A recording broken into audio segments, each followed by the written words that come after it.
നിങ്ങൾ ചോദിച്ചാല് അയാൾ നോമിനേഷൻ കൊടുത്തോ? കൊടുത്തില്ലല്ലോ. അല്ല, അത് അയാൾ പറഞ്ഞല്ലേ, അയാളുടെ വാക്കല്ലയോ. അയാളുടെ വാക്ക് എങ്ങനെയാ വിശ്വസിക്കുന്നത്? ആദ്യം പറയുന്നു ഞാൻ മത്സരിക്കത്തില്ല, പിന്നീട് പറയുന്നു ഞാൻ അടുത്ത മത്സരിക്കാൻ പോകുന്നു, എനിക്ക് പണമില്ല എന്ന് പറയുന്നു. അപ്പൊ പണം വേറെ ഏതൊക്കെയോ മേഖലയിൽ നിന്ന് വന്നു എന്ന്. ഇതൊക്കെ ഞാൻ പറയുന്നതല്ല, ഇതൊക്കെ പറയുന്നത് നിങ്ങൾ ചോദിക്കുന്ന ആള് അല്ലെങ്കിൽ നിങ്ങൾ പരാമർശിക്കുന്ന ആള് തന്നെ പറയുന്ന കാര്യങ്ങളാണ്. അപ്പൊ എങ്ങനെ നിങ്ങൾ വിശ്വസിക്കും? നിങ്ങൾ ഈ അൻവർ എന്ന് പറയാൻ നിങ്ങൾ എങ്ങനെ ഇതൊക്കെ വിശ്വസിക്കും? ഏത്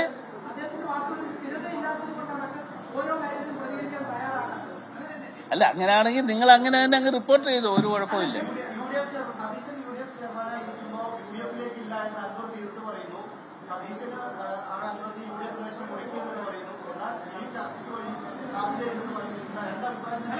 ഒരു രണ്ടഭിപ്രായമല്ല, ഒറ്റ അഭിപ്രായമുള്ളൂ. UDF-നെ സംബന്ധിച്ചിടത്തോളം ഒരേ ഒരു അഭിപ്രായമേ ഉള്ളൂ. ഞങ്ങൾ ഒന്നിച്ച് ആലോചിച്ചുകൊണ്ട് എടുത്ത തീരുമാനങ്ങൾ മാത്രമാണ്. ഇപ്പോ പ്രതിപക്ഷ നേതാവാണെങ്കിലും ഞാൻ പറയുന്നതല്ല ഒരേ അഭിപ്രായമാണ്, ഒരു സംശയം അല്ല. നിങ്ങളത് വ്യത്യസ്തമാക്കാൻ വേണ്ടി നിങ്ങൾ വ്യത്യസ്തമായി ആക്കാൻ വേണ്ടി ശ്രമം നടത്തിയാലും ഒരു കാര്യം ഞാൻ പറയാം, ഞങ്ങളുടെ അഭിപ്രായങ്ങൾ തുറന്നു പറഞ്ഞിട്ടുണ്ട്. ഇനിയും സ്ഥാനാർത്ഥിത്വം വരട്ടെ.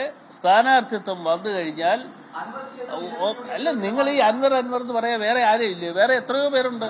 എന്തുകൊണ്ട് നിങ്ങൾ സ്വരാജിനെ കുറിച്ച് ചോദിക്കുന്നില്ല? എന്തുകൊണ്ട് BJP സ്ഥാനാർത്ഥിയെ കുറിച്ച് ചോദിക്കുന്നില്ല? അപ്പൊ എന്തായാലും ഒരു കാര്യമേ ഉള്ളൂ. ഒരു കാര്യം പറയാം, നിങ്ങൾ എത്ര ശ്രമിച്ചാലും ഈ തെരഞ്ഞെടുപ്പിൽ UDF ഇവിടെ വലിയ ഭൂരിപക്ഷത്തോടു കൂടി വിജയിക്കും. അന്നേരവും നിങ്ങളെ കാണണം.